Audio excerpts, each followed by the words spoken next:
අයිබෝවන් සුබ සන්ධ්‍යාවක්. සියලු සමීක්ෂණ වාර්තා නැවත නැවතත් තහවුරු කළ ලංකාවේ අංක 1 ප්‍රවෘත්ති ප්‍රකාශය පැත්ත ගියත් ඇත්ත කියන හිරු සවස 6:55 ප්‍රධාන ප්‍රවෘත්ති ප්‍රකාශය සමගින් මම මදුෂාන්ද සිල්වා. මම ඉෂාරා දේවේන්ද්‍ර. මුලින්ම පුවත් සිරස්තල.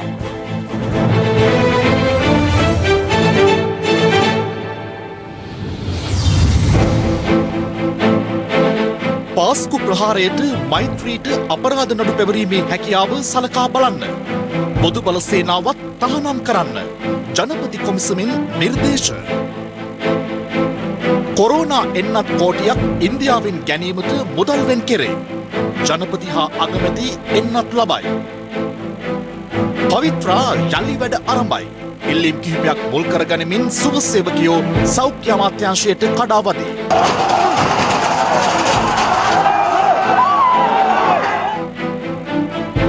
දෙදින නිල සංචාරයක් සඳහා පාකිස්තාන අග්‍ර අමාත්‍යවරයා දිවයිනට. උපුල් තරංග ජාත්‍යන්තර ක්‍රිකට් පිටියට සමුදේ. දෙදින නිල සංචාරයක් සඳහා පාකිස්තාන අග්‍රාමාත්‍ය ඉම්රාන් ඛාන් මහතා අද පස්වරුවේ දිවයිනට පැමිණියා. මෙම වසරේ පාකිස්තාන අග්‍රාමාත්‍යවරයා වෙදෙස් රටක සිදු කරන ප්‍රථම නිල සංචාරය මේ වන අතර මෙම වසරේදී මෙරටට පැමිණි ප්‍රථම රාජ්‍ය නායකයා වන්නේද පාකිස්තාන අග්‍රාමාත්‍යවරයායි. ශ්‍රී ලංකා සහ පාකිස්තාන සම්බන්ධතා තවදුරටත් ශක්තිමත් කරගැනීමේ අරමුණින් පාකිස්තාන අග්‍රාමාත්‍ය ඉම්රාන් ඛාන් මහතා අද පස්වරු 4ට පමණ කට්නායක ජාත්‍යන්තර ගුවන් තොටුපොළින් ශ්‍රී ලංකාවට පැමිණියා. ඒ පාකිස්තාන ගුවන් හමුදාවට අයත් විශේෂ ගුවන් යානයකින්. පාකිස්තාන අග්‍රාමාත්‍යවරයා 2021 වර්ෂය සඳහා සිය පළමු නිල සංචාරය ආරම්භමින් තමයි මේ ආකාරයට ශ්‍රී ලංකාවට පැමිණියේ. පාකිස්තාන අග්‍රාමාත්‍යවරයා ප්‍රමුඛ දූත මණ්ඩලය පිළිගැනීම සඳහා ශ්‍රී ලංකා අග්‍රාමාත්‍ය මහින්ද රාජපක්ෂ මහතා කට්නායක ජාත්‍යන්තර ගුවන් තොටුපළට පැමිණ සිටියා.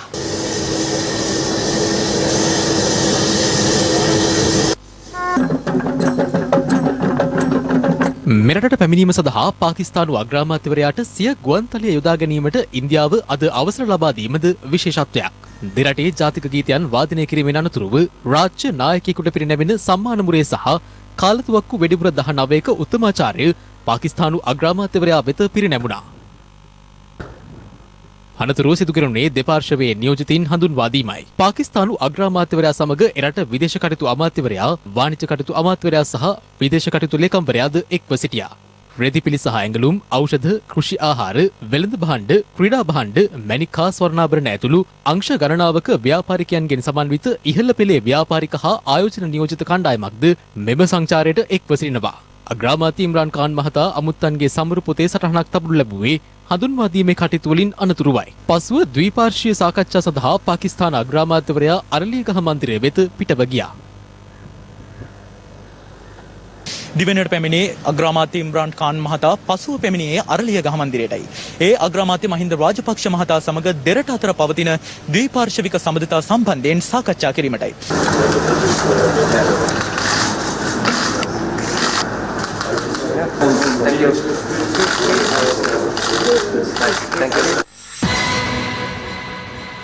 ඉන්දියාවෙන් කොවිෂීල්ඩ් එන්නත් මාත්‍රා කෝටියක් ලබා ගැනීමට ඉන්දියාවෙන් කොවිෂීල්ඩ් එන්නත් මාත්‍රා කෝටියක් මිලදී ගැනීම සඳහා ඇමරිකානු ඩොලර් මිලියන 52.5ක් වෙන් කිරීමට කැබිනට් අනුමැතිය හිමිව තිබෙනවා. මේ අතර ජනාධිපති ගෝඨාභය රාජපක්ෂ මහතා සහ අග්‍රාමාත්‍ය මහින්ද රාජපක්ෂ මහතාද කොවිෂීල්ඩ් එන්නත ලබාගත් බව අද පැවති කැබිනට් තීරණ දැනුම් දීමේ ප්‍රවෘත්ති සාකච්ඡාවේදී සඳහන් වුණා.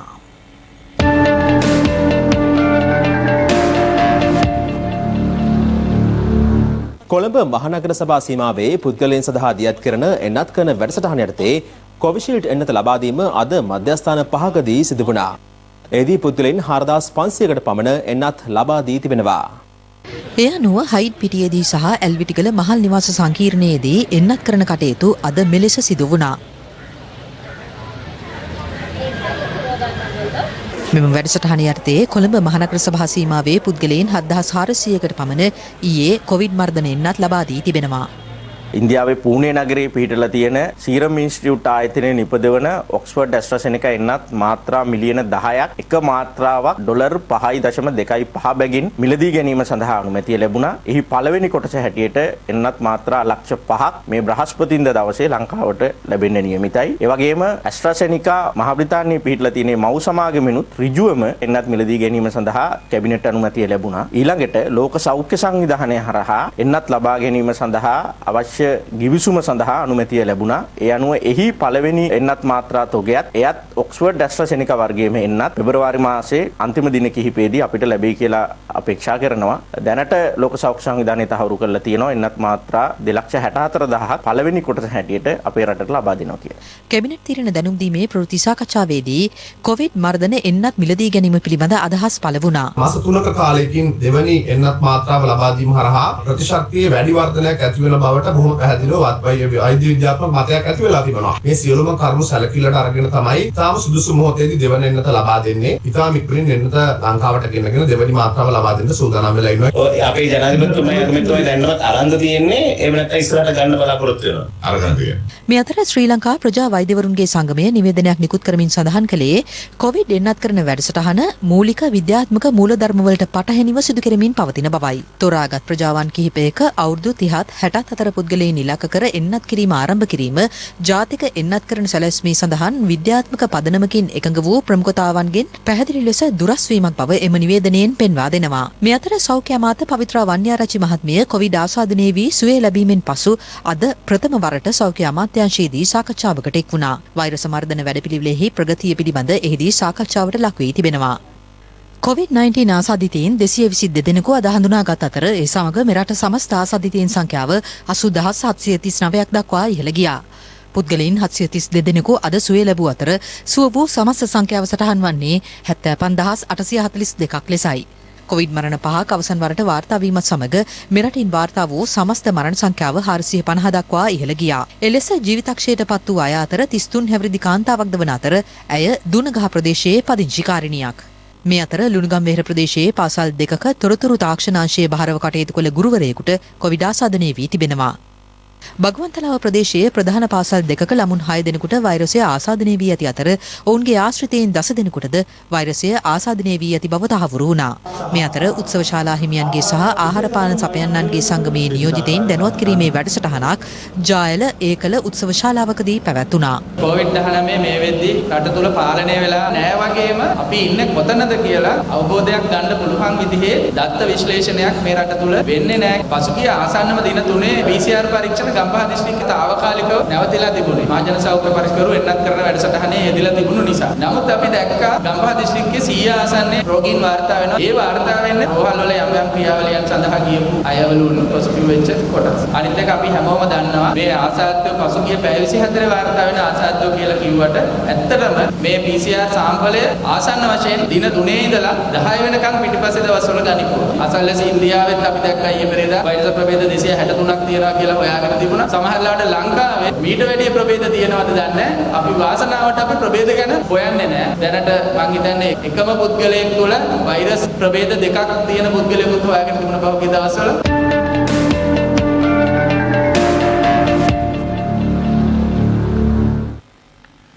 ඉල්ලීම් 11ක් වෙනුවෙන් සෞඛ්‍ය අමාත්‍යාංශ ලේකම් මේජර් ජෙනරාල් සංජීව මුණසිංහ මහතා ඇතුළු නිලධාරීන් සමග පැවති සාකච්ඡාව අසාර්ථක වූ බව ඒකාබද්ධ සෞඛ්‍ය සේවක සංගමය පවසනවා. එම සංගමයේ නියෝජිතින් අද දහවල් විරෝධතා පාගමනකින් සෞඛ්‍ය අමාත්‍යාංශය වෙත පැමිණි අතර එහිදී මෙම සාකච්ඡාව පැවැත්වුණා. අද දිනේ අසනීප නිවාඩු වාර්තා කර සේවයෙන් බැහැර වූ ඒකාබද්ධ සෞඛ්‍ය සේවක සංගමයේ සමාජිකයින් අද දහවල් කොළඹ ජාතික රෝහල ඉදිරිපිට රැස් වුණා. අනතුරුව ඔවුන් වෝඩ් පෙදෙස ඔස්සේ විරෝධතා පාගමනින් සෞඛ්‍ය අමාත්‍යාංශය ඉදිරිපිටට පැමිණියා. මෙම විරෝධතාව හේතුවෙන් ලිප්ටන් වටරවුම ආශ්‍රිත ප්‍රදේශයේ දැඩි රථවාහන තදබදයක් ඇති වුණා.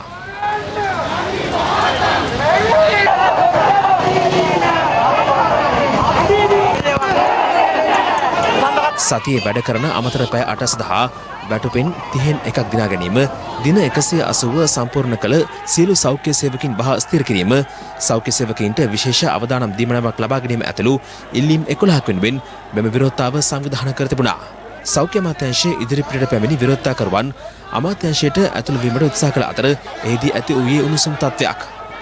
මේකට පොලිසිය මැදිහත් යුතු නෑ. මොකද මේ හැමෝම රාජ්‍යයකෝ නිරෝධායන වුණාම දවස් 15ක් ගෙදර අටුක් ගෙවන්නේ මහත්තයෝ. දුර ගෙවල් වල කන්න බොන්න විදියක් නෑ. හරි අමාරුවෙන් යන්නේ. කාට හරි කරදරයක් වුණොත් වගකීම රජෙන් හරි කවුරුත් ගන්නෑ. ඒ නිසා මේ වගේ ප්‍රශ්න ගොඩක ඉන්නේ. ඒ නිසා තවදුරටත් මේක අපිට තියන් ඉන්න නිසා මේ ප්‍රශ්න එතනින් විසඳන්න ඕන. අපි පොලිසිය මහත්තුරුන්ගෙන් ඉල්ලනවා කරුණා කරලා මේ ප්‍රශ්නෙන් අයින් වෙන්න. මොකද රාජ්‍යයකෝ විතරක් මේ ඇවිල්ලා ඉන්නේ. අමාත්‍යාංශයට මේක දෙකෙන් එකක් බේරගන්න.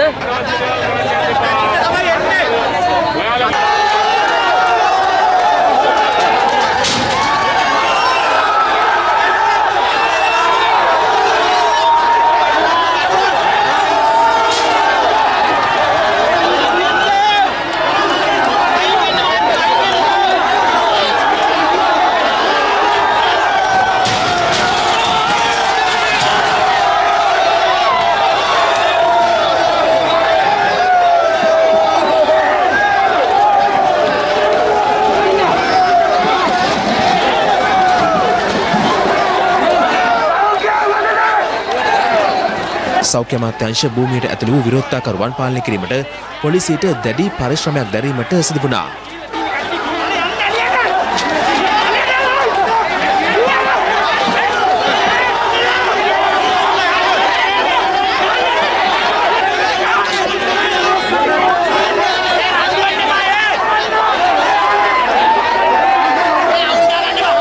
පසුව ඒකාබද්ධ සෞඛ්‍ය සේවා සංගමයේ නියෝජිතයින් 10 දෙනෙකුට සෞඛ්‍ය අමාත්‍යාංශ ලේකම් මේජර් ජෙනරාල් සංජීව ගුණසිංහ මහතා ඇතුළු පිරිසක් සමග තම ගැටලු සාකච්ඡා කිරීමට අවස්ථාව හිමි වුණා. පැය 3ක් පමණ පැවති සාකච්ඡාවෙන් අනතුරුව ඒකාබද්ධ සෞඛ්‍ය සේවක සංගමයේ නියෝජිතයින් මාධ්‍ය වෙත අදහස් පළ කළා. ඒ සාකච්ඡාවේදී සෞඛ්‍ය අමාත්‍යාංශයේ ලේකම්වරයා දැනුම් දුන්නා එතුමාට මැදිහත් වෙලා විසඳන්න පුළුවන් ප්‍රශ්න ප්‍රමාණයක් සම්බන්ධයෙන්. ඒ වගේම අනිකුත් ප්‍රශ්න මෙතුමාලාට විසඳන්න බැරිලු ඒක දේශපාලන අධිකාරිය තීන්දුව ගන්න ඕනලු. විශේෂයෙන් මේකදී අපි මතු කරා අපිට ඇමතිවරයා අවශ්‍යයි මෙතන සාකච්ඡාවට කියලා. නමුත් අපිට වඩා එතුමාට අද වැදගත්ලු පාකිස්තානයෙන් එන රාජතාන්ත්‍රිකය පිළිගන්න යන්න ඕනලු. අපි කියනවා මේ ප්‍රශ්න වලට උත්තර දෙන්න සූදානම් නැත්නම් උත්තර ගන්න විදිය අපි දන්නවා. ඒ කියන්නේ අපි සාකච්ඡා සාර්ථකයි. දණ්ඩ නීති සංග්‍රහයේ සුදුසු විධිවිධාන යටතේ හිටපු ජනාධිපති මෛත්‍රීපාල සිරිසේන මහතාට එරෙහිව අපරාධ නඩු පැවරීම නීතිපතිවරයා විසින් සලකා බැලිය යුතු බව පාස්කු ප්‍රහාරය විමර්ශනය කළ ජනාධිපති පරීක්ෂණ කොමිෂන් සභාව නිර්දේශ කර තිබෙනවා. එහි අවසන් වාර්තාව ජනාධිපතිවරයා ඊයේ පස්වරුවේ කැබිනට් මණ්ඩලය වෙත ඉදිරිපත් කර තිබූ අතර එය අද ජනාධිපති ලේකම් කාර්යාලය මගින් කතානායකවරයා වෙත පහර කෙරුණා. දවසේ පුවත පාස්කු ප්‍රහාරය සම්බන්ධයෙන් විමර්ශනය කළ ජනාධිපති පරීක්ෂණ කොමිෂන් සභාවේ අවසන් වාර්තාවේ පිටපතක් කතානායකවරයා වෙත අද බහර දෙනු ලැබුවේ ජනාධිපතිවරයාගේ නීති කටයුතු පිළිබඳ අධ්‍යක්ෂ ජනරාල් හරිගුප්තා රෝහණදීර මහතා විසින් පාස්කු කොමිසමේ අවසන් වාර්තාවෙන් නිර්දේශ ගණනාවක් සහ නිගමන 10ක් ඉදිරිපත් කර තිබෙනවා. 2019 අප්‍රේල් 21 සිදු වූ ත්‍රස්ත ප්‍රහාර වැළැක්වීමට අපොහොසත් වීම සහ තම රාජකාරිය ඉටු කිරීමට අපොහොසත් වීම මෙන්ම නිසි පියවර නොගැනීම සම්බන්ධයෙන් හඳුනාගත් නිලධාරීන් සහ බලධාරීන් වගකිව යුතු බවට කොමිසම නිගමනය කර තිබෙනවා. රිෂාඩ් බදියුදින් සම්බන්ධ තඹ කර්මාන්ත ශාලාවට අදාළ කරුණු අල්ලස් හෝ දූෂණ චෝදනා විමර්ශනය කිරීමේ කොමිෂන් සභාවට යොමු කළ යුතු කාරණයක් ලෙස කොමිසම නිගමනය කර තිබෙනවා. වැරදි සිදු කළ බවට චෝදනා ලැබ සිටින පුද්ගලයන්ට එරෙහිව අපරාධ නඩු පැවරීම පිළිබඳව සලකා බැලීම සඳහා ජනාධිපතිවරයා විසින් සම්පූර්ණ වාර්තාව නීතිපතිවරයා වෙත බහර දීම මැනවියයි කොමිසම නිගමනය කර තිබෙනවා. රජය විසින් පාස්කු ප්‍රහාරයෙන් මියගිය එක් අයෙකු සඳහා රුපියල් මිලියන 2ක් සහ තුවාල ලැබූ සියලු දෙනාගේ සැබෑ වේදම් සලකා රුපියල් ලක්ෂ 5ක වන්දි ප්‍රදානය කළ යුතුයි. මරාගෙන මැරෙන බෝම්බකරුවන්ගේ ව්‍යාපාර දේපල ඇතුළු සියලු දේපල රාජසන්තක කිරීමට නීති සම්පාදනය කළ යුතුයි. ත්‍රස්තවාදයට එරෙහිව නව නීතියක් පැනවිය යුතු බවත් ඒ සඳහා යෝජනාත් වාර්තාවෙන් ඉදිරිපත් කර තිබෙනවා. දැනට පවත්නා අපරාධ පරීක්ෂණවලට ඕනෑම දේශපාලඥයෙකු කිසිදු පොලිස් නිලධාරියෙකු සම්බන්ධ කර ගැනීම වැළැක්වීම සඳහා නීතිමය විධිවිධාන විශේෂයෙන් ක්‍රියාත්මක කළ යුතුයි. දෙහිවල සහ මාවනැල්ල සිටි සම්බන්ධයෙන් සිදු කළ විමර්ශනයන්ට රිෂාඩ් බදියුදින් සහ අසත් සාලියන අයවලුන් විසින් සිදු කරන ලද මැදිහත් වීම පිළිබඳව ඉදිරිපත් වූ සාක්ෂි මත මෙම නිර්දේශ ඉදිරිපත් කර තිබෙනවා. පාස්කු ඉරිදා ප්‍රහාර මෙන්ම ත්‍රස්තවාදී නඩු සම්බන්ධ සියලු අපරාධ නඩු විභාග කිරීමට හා අවසන් කිරීමට මහාධිකරණ පිහිටවිය යුතු අතර ඒවායේ දිනපතා නඩු විභාග කළ යුතුයි. අබ්දුල් රාසික් එරෙහිව අපරාධ චෝදනා ගොනු කළ හැකි දයන්න කඩනමින් සලකා බැලීමටද නීතිපතිවරයාට නිර්දේශ කර තිබෙනවා. 2007 අංක 56 දරන සිවිල් හා දේශපාලන අයිතිවාසිකම් පිළිබඳ ජාත්‍යන්තර සම්මුතිය ප්‍රකාරව පූජ්‍ය ගල්ගොඩත්තේ ඥානසාර හිමියන්ට අපරාධ නඩු පැවරිය හැකි දයන්න සොයා බලන ලෙසත් නීතිපතිවරයාට සිදු කළ නිර්දේශ අතර සඳහන් සඳහන්. බොදු බල සේනා සංවිධානයේ තහනම් කළ යුතු මෙන්ම ශ්‍රී ලංකා ජමාතේ ඉස්ලාම් සංවිධානය සහ ජමාතේ ඉස්ලාම් ශිෂ්‍ය ව්‍යාපාරද තහනම් කළ යුතුයයි කොමිසම නිර්දේශ කර තිබෙනවා. IS ඇතුළු අන්තවාදී ආගමික කණ්ඩායම් තහනම් කිරීම සඳහා නීති හෝ රෙගුලාසි නිර්මාණය කළ යුතු බවද නිර්දේශවල සඳහන්. ආගමික හේතු හා විශ්වාසයේ පදනම්ව දේශපාලන පක්ෂ ලියාපදිංචිය තහනම් කළ යුතුසේම කිසිම ආගමක නමක් කිසිදු දේශපාලන පක්ෂයක නමේ කොටසක් නොවිය යුතු බවටද නිර්දේශ කර තිබෙනවා. එලෙස දැනට ලියාපදිංචි කර ඇති දේශපාලන පක්ෂවලට අදාළ වෙනස්කම් සිදු කිරීම සඳහා සහන කාලයක් ලබා දීමටද නිර්දේශිතයි. IS වහබ්වාදය සහ තෞහීද් වැනි අන්තවාදී ආගමික මතවාද මේ රටට ප්‍රවේශ විය නොහැකි බව සහතික කිරීම සඳහා සමාජ මාධ්‍ය ඇතුළු සයිබර් අවකාශය නියාමනය කළ යුතු බවද නිර්දේශ කර තිබෙනවා. ආරක්ෂක අමාත්‍යාංශයේ සෑම විටම ජනාධිපතිවරයා යටතේ පැවතිය යුතුයයිද නිර්දේශ කර තිබෙනවා. ජනාධිපතිවරයා විදේශගත වන්නේ නම් වැඩ බලන ආරක්ෂක ඇමතිවරයෙකු පත් කිරීම අනිවාර්ය කිරීම සඳහා ව්‍යවස්ථාමය විධිවිධාන පැනවීමටද නිර්දේශිතයි. ආරක්ෂක අමාත්‍යවරයා ලෙස ජනාධිපතිවරයා සතු සියලු බලය වැඩ බලන අමාත්‍යවරයාට තිබිය යුතු අතර ජාතික ආරක්ෂක මණ්ඩලය කැඳවා උපදෙස් දීමටද ඔහුට බලය තිබිය යුතු බවටද නිර්දේශ කර තිබෙනවා. තවත් නිර්දේශයක් වන්නේ ජනාධිපතිවරයා විදේශගතව සිටින විට අග්‍රාමාත්‍යවරයා වැඩ බලන ආරක්ෂක අමාත්‍යවරයා නොවන අවස්ථාවකදී සියලු ජාතික ආරක්ෂක තොරතුරු අග්‍රාමාත්‍යවරයාට දැනුම් දීම අනිවාර්ය බවයි. පාස්කු ප්‍රහාරය සඳහා මූලික හේතුවක් වන්නේ ජාතික ආරක්ෂාව කෙරෙහි වැඩි අවධානයක් හා ප්‍රමුඛතාවක් නොමැතිකම බවත් ඒ සඳහා ජාතික ආරක්ෂාව සහ ආරක්ෂක ප්‍රතිපත්තිය කෙටුම්පත් කර සම්මත කර ගැනීමටද යෝජනා කර තිබෙනවා. එක් රටක් එක් නීතියක් යන සංකල්පය පිළිගෙන ක්‍රියාත්මක කළ යුතු බවත් එමගින් විවිධ ප්‍රජාවන් අතර සුවිශේෂී තත්ත්වයක් ඇතිවීම වැළැක්වෙන බවත් මෙමගින් පෙන්වා දෙනවා. මහජන ආරක්ෂක පනත යටතේ හදිසි නීතිය පැනවීමකින් තොරව ශ්‍රී ලංකාවේ හමුදාවේ සහාය ලබා ගැනීමට පොලිසියට හැකිවන පරිදි නීතිමය තන්ත්‍රයක්ද ඇති කළ යුතු බවට වාර්තාවෙන් නිර්දේශ කර තිබෙනවා. ඕනෑම පොදු ස්ථානයකදී මුහුණු ආවරණය වනසේ නිර්මාණය කර ඇති ඇඳුම් පැළඳීම තහනම් කිරීමටද යෝජිතයි. හිටපු පොලිස්පති පූජිත් ජයසුන්දර මහතා දුහරේ කටයුතු කළ ආකාරය පිළිබඳව බරපතල ගැටලු තිබූ බවට කොමිසම නිරීක්ෂණය කර තිබෙනවා.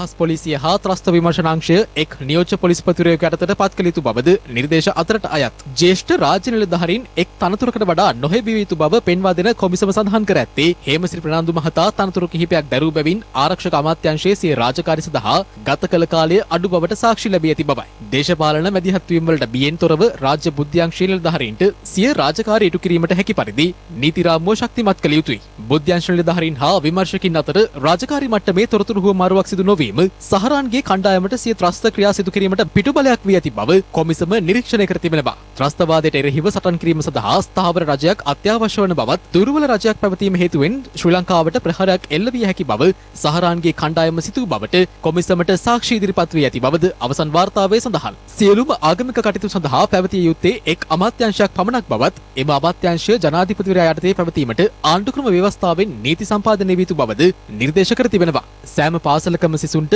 ඔවුන්ගේ ආගම නොසලකා ආගමික අධ්‍යාපනය යන නව විෂය ඉගැන්විය යුතු බවත් ඊට බුද්ධාගම, ක්‍රිස්තියානි ධර්මය, හින්දු හා ඉස්ලාම් ධර්මයේ මූලික කරුණු 1 සිට 10 ශ්‍රේණි දක්වා ඉගැන්වීම අනිවාර්ය කළ යුතු බවද නිර්දේශිතයි. සියලුම මද්‍රසා සුදුසු නෛතික රාමුවක් මගින් පාලනය කළ යුතු අතර ව්‍යවස්ථාපිත අධිකාරියක් විසින් සමීපව නියාමනය කළ යුතු බවද නිර්දේශ අතර සඳහන්. විදේශ අරමුදල් ගලා ඒම නියාමනය කළ යුතු බවද එහි දැක්වෙනවා. පාස්කු ප්‍රහාරය වළක්වා නොගැනීම සම්බන්ධයෙන් හිටපු ජනාධිපති මෛත්‍රීපාල සිරිසේන, හිටපු පොලිස්පති පූජිත් ජයසුන්දර සහ හිටපු ආරක්ෂක ලේකම් හේමසිරි ප්‍රනාන්දු යන පිරිසට නෛතික ක්‍රියාමාර්ග ගැනීමට ප්‍රතිපාදන තිබේදයි සොයා බැලීම සඳහා නීතිපතිවරයාට යොමු කරන්නයිද අවසන් වාර්තාවෙන් නිර්දේශ කර තිබෙනවා. හිටපු ජනාධිපති මෛත්‍රීපාල සිරිසේන 2019 අප්‍රේල් 16 සිට 21 දක්වා ඉන්දියාවට සහ සිංගප්පූරුවට යන අවස්ථාවේදී ආරක්ෂක අමාත්‍ය ධුරය සඳහා කිසිදු වැඩ බලන පත්වීමක් ලබා නොදීම හා ප්‍රහාරය පිළිබඳව දැනුම්පත් භාවයක් සහිතව එය සිදු කිරීම තුළින් චේතනාන්විතවම සහරන්ගේ IS තර්ජනයට මඟ පෑදූ බවත් එයින් ආණ්ඩුක්‍රම ව්‍යවස්ථාව උල්ලංඝනය වන බවත් පැහැදිලි වන බව අවසන් වාර්තාවේ සඳහන්. එහි වැඩිදුරටත් දැක්වෙන්නේ ආණ්ඩුක්‍රම ව්‍යවස්ථාව යටතේ වැඩ බලන පත්වීමක් සිදු කිරීම ජනාධිපතිවරයාට අභිමතයක් පැවති බව සැකයක් නැති බවත් එහෙත් අවස්ථාපිත තත්ත්වයන් අනුව ඔහුට එසේ කිරීමේ වගකීමක් පැවතුණු බවයි. සාක්ෂිමත පදනම්ව ඉහත විස්තර කර ඇති ක්‍රියාවන් හෝ අතපසු කිරීම සම්බන්ධයෙන් ඔහුගේ පාර්ශවයේ සාපරාධී වගකීමක් ඇති බව පරීක්ෂණ කොමිසම් සභාවේ අදහස වී තිබෙනවා. දණ්ඩ නීති සංග්‍රහයේ සුදුසු විධිවිධාන යටතේ හිටපු ජනාධිපති මෛත්‍රීපාල සිරිසේන මහතාට එරෙහිව නඩු පැවරීම නීතිපතිවරයා විසින් සලකා බැලිය යුතු බවට පරීක්ෂණ කොමිසම් සභාවේ නිර්දේශ අතර සඳහන්. මේ අතර පාස්කු ප්‍රහාරය පිළිබඳ ජනාධිපති කොමිෂන් සභා වාර්තාව අධ්‍යයනය කිරීම සඳහා ජනාධිපතිවරයා විසින් පත් කරනු ලැබූ කමිටුව පිළිබඳව දේශපාලනඥයින් මෙන්ම මහා සංඝරත්නය සහ සිවිල් සංවිධාන නියෝජිතයින් අදහස් පළ කළා. සමහර කණ්ඩායම් මම දැක්ක කියලා තිනවා අටපාස් අයට පුළුවන් ද මේ සම්බන්ධව තීන්දුව తీරන දෙන්න. කරුණා කරලා දේශපාලඥයා කියපු සැනින් අටපාස් කියන කතාව කතා කරන්න ඉන්න එපා. චමල් රාජපක්ෂ කියන හිටපු කතානායකතුමා ප්‍රධාන අමාත්‍යවරු කීප දෙනෙක් තමයි මේ සඳහා පත් කළ තියෙන්නේ. ඒ නිසා ඒ කණ්ඩායම විසින් වාර්තාව එළියට ආවට පස්සේ මේකේ සුළු මුල එලි දක්වන්න ආණ්ඩුවක් විදිහට අපි බොහොම කැපවීමෙන් ඉන්නේ. යම් විද්වත් කණ්ඩායමක් හිටියා. ඒ කොමිසම දීපු වාර්තාව ගැන අධ්‍යයනය කරන්න කියලා දාලා තිනවා මරු බඩු 5-6ක්. වරාය විකුණන්න පත්‍රිකා දෙක දාපු ජොන්ස්ටනුයි රෝහිතයි එකපාරට මේ කමිටුවට එනවා. තෙල් ටැංකි ටික විකිණීමට මොකක් හරි කතා බහ කරන්න ඕන ගම්මන්පිල කමිටුවට එනවා. මත්තල පුවන්තර ගැන මේ වෙලාවේ බාර වෙන්න ප්‍රසන්න රණතුංග කමිටුවට එනවා. ඒ දෙයක් නෙමෙයි පහුගිය සතිවල ටෝට්ටි වල පළ වුණා. අදානි සමාගම ලංකාවේ වතු ශේෂ්ත්‍ර අත තියන්න යන්නේ කියලා මතකද? මේ වෙලාවේ වතු බාර වින වැවිලි කර්මාන්ත ඇමති රමේෂ් පතිරණ එතනට එනවා. ඒ පහත් එක්ක තෝල් අනුව තියාගන්න රාජපක්ෂ පවුලේ කෙනෙක් අතට දානවා. දැන් MCC ඉදිරිපත් වෙච්ච වෙලාවෙත් ඔබ දැක්කා යම් විද්‍යුතුන්ගේ අනු කමිටුවක් පිහිටෙව්වා. ඔවුන්ගේ වාර්තාවක් කැබිනට් මණ්ඩලයට ගත්තා. ඒ වගේ තමයි මෙතනත් ඔය අනු කමිටුව.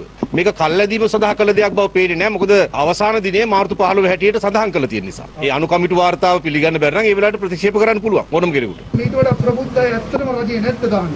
මොකෝ නැත්තේ ඕන තරම් ඉන්නවා. ඉතින් මන් දන්නේ නැහැ කාටද ඕලෙවල නැති කියලා. කොමියුන් සභාවේ නිර්දේශවල යම් විකෘතියක් තිබෙන විත්ති බය නැතුව අපි මේ වෙලාවේ ප්‍රකාශ කරනවා. ඒ කොමිෂන් සභාවේ වාර්තාවේ විකෘති හමුවේ මෙරටේ ජාතික සංවිධානයේ නායකයෝ දඩයම් කිරීමේ උත්සාහයක් තිබෙනවා නම් ඒක වහම අකුල ගන්න ඕන. ඒතර අපි හිතන අසාද් සාලිලා ඇතුළු මේ අන්තවාදීන් සියලු දෙනාම මේ පාස්කු ප්‍රහාරය සම්බන්ධයෙන් වැරදිකාරයෝ වෙයි කියලා. නමුත් බලාගෙන යනකොට වෙලා තියෙන එක නෙමෙයි. ජාතික සංවිධාන වල තමයි මේක පාස්කු ප්‍රහාරය සම්බන්ධව කරුණු බැර කරලා තියෙන්නේ. මොකද්ද හේතුව? සහරාන් වගේ අය බිහි වෙන්න හේතු සාධක වෙලා තියෙන්නේ මේ ජාතික සංවිධාන වල ක්‍රියාකාරීත්වය කියලා. ජාතිවාදී අවසල මේ රට විනාශ කරලා අපේ රටේ තියෙන සම්බත් අපේ රටේ තියෙන සහජීවනයේ නැති කරන පොඩි කණ්ඩායමක් ඉන්නවා. ඒ කණ්ඩායම සිංහල ජනතාව, දෙමළ ජනතාව, මුස්ලිම් ජනතාව තාම යාලව පිළිඅරගෙන නැහැ. ඔයිස්ටඩ් කාරයෝ කීප දෙනෙක් ඉන්නවා මේ ලංකාව. ඒගොල්ලෝ තමයි අපිට විරුද්ධව චෝදනාවක් එල්ල කරන්නේ. මේ වාර්තාව පාර්ලිමේන්තුවට ඉදිරිපත් කරනවා. එතන මේ වාර්තාව පාර්ලිමේන්තුවේ මන්ත්‍රීවරු 225ට ඉදිරිපත් කරනකොට මේකේ රජයක් හැට අපිට පුළුවන් ද මේකේ තියෙන කොටස් වෙන් කරන්න? එහෙම බෑ. ඉතා ඉක්මනින් පාර්ලිමේන්තුවට මේක ඉදිරිපත් කරන්න. කිසිම ප්‍රශ්නයක් නැහැ. වැරදි කරපු අය ඉන්නවා නම් ඒ අයව කිසිසේත් ආරක්ෂා කරන්න අපිට උවමනාවක් නැහැ. විදේශ අමාත්‍ය දිනේෂ් ගුණවර්ධන මහතා මෙරට වේලාවෙන් අද රාත්‍රියේ එක්සත් ජාතීන්ගේ මානව හිමිකම් කොමිසමේ 46 වෙනි සැසිවාරය ඇමතීමට නියමිතයි. ඒ ශ්‍රී ලංකාව සම්බන්ධයෙන් මානව හිමිකම් මහ කොමසාරිස්වරියගේ වාර්තාව හෙට දිනේදී සැසිවාරයට ඉදිරිපත් කිරීමට නියමිතව ඇති පසුබිමකයි. මෙරට මානව හිමිකම් තත්ත්වය පිළිබඳව එක්සත් ජාතීන්ගේ මානව හිමිකම් පිළිබඳ මහ කොමසාරිස් මිෂෙල් බැෂලේ මහත්මිය විසින් නිකුත් කළ වාර්තාව හෙට සැසිවාරයේදී සාකච්ඡාවට ලක් කිරීම නියමිතයි. එම වාර්තාව පදනම් කරගනිමින් මෙරට සංහිඳියාව වගවීම සහ මානව හිමිකම් ප්‍රවර්ධනය කිරීම සඳහා නව යෝජනාවක් මෙවර සැසිවාරයට ඉදිරිපත් කරන බව ශ්‍රී ලංකාව පිළිබඳ මීට පෙර යෝජනාව ඉදිරිපත් කළ රටවල් 5 ප්‍රකාශ කර තිබෙනවා. මානව හිමිකම් සැසිවාරයේ ඇමතීමට පෙර ආශිර්වාද ලබා ගැනීම සඳහා විදේශ අමාත්‍ය දිනේෂ් ගුණවර්ධන මහතා පූජ්‍ය ඇල්ලිය ගුණවංශ හිමියන් බැහැදුවා.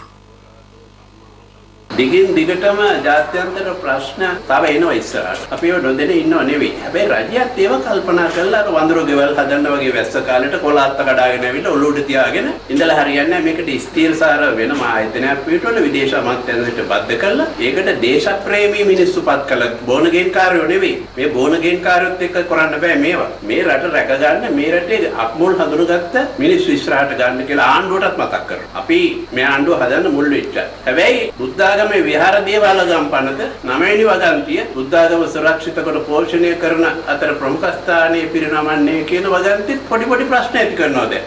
ඒවට ලේස්ති වෙන්න එපා. මේ කැබිනට් එකේ ඉන්න අතම්මයිට මං කියන්නේ. ගැටුම් ඇති කරන්න වචන පාවිච්චි කරන්න එපා. මේ ආණ්ඩුව අරන් දුන්නේ සිංහල බෞද්ධයෝ. ඒක බොරු නෙවෙයි. ඒක මතක තියාගන්න ඔය ඉන්න අනිත් ඇමතිවරු. මොඩ කතා කියන්න එපා රට ඇතුලේ. ඒකට අපිටත් වේදනාවක් තියෙනකොට අපි නෙගටිව්ලා අපි පටන් ගන්න. ඒ වචනේ මේ ආණ්ඩුවට මං කියන්න ඕන. ආදරයට කියන එක හතරක් විදියට හිතනවා නම් ඒක කමක් නැහැ. සිංහල බෞද්ධයන්ගේ ඡන්ද වලින් පාර්ලිමේන්තුවට ගිහිල්ලා අපිට අංකොම් පාන්න එපා. ඕන කපුටෙක් අපේ ඔළුවටින් ගියාට කමක් නැහැ. හැබැයි කූඩු ගහන්න විතරක් ලේස්ති වෙන්න එපා කියන පඩිවෙන්නේ ගොන්නුන්ට මම දෙනවා. යෝජනාවලියේ තියෙන්නේ මේ රටේ අභ්‍යන්තර ප්‍රශ්න. ඒ කියන්නේ දේශපාලන ප්‍රශ්න ගැන තමයි උන් වැඩිපුරම සඳහන් කරන්නේ. ඒකෙන් පෙන්눔 කරනවා මේ යෝජනාව දේශපාලන යෝජනාවක් මිසක් මානව අයිතිවාසිකම් පිළිබඳ යෝජනාවක් නෙමෙයි. අපේ තානාපති කාර්යාලය ශක්තිවත් මැදිද මේක වසර 12ක් තිස්සේ ඇදෙන මේ ප්‍රශ්නයට පිළිතුරක් ලබා දෙන්නේ. අපේ තානාපති කාර්යාලය Tamante ඉෂ්ට කළ හැකි කාර්යය ඉෂ්ට කරමින් තිබෙනවා. ලංකා අනුක්‍රමයේ ඉෂ්ට කරන්න බැරි දේවල් කරන්න කියලා අපිට පිටරටට බාර දෙන්න බෑනේ. මේ යෝජනාවට හොඳ පිළිතුරක් දෙන්න බලාපොරොත්තු වෙනවද අවසානයේ? යෝජනාව නම් තවම ඉදිරිපත් කළා නැහැ. ඉදිරිපත් කළා තියෙන වාර්තා විතරයි. යෝජනාව ගේන බව බ්‍රිතාන්‍යයේ විදේශ ඇමතුමා ඊයේ සමුළුව ඇමතලා කිව්වා. ඉතින් ඒ ගේන යෝජනාව වගන්ති මොකද්ද තියෙන්නේ මොකද්ද කියලා බලලා පිළිතුරු දෙන්න අපේ කකුල් දෙකෙන් හිටගෙන ධනෙන් වැටෙන්නේ නැතුව පුළුවන් බව ශ්‍රී ලංකාවාසී ජනතාව වෙනුවෙන් අපි ප්‍රකාශ කරනවා.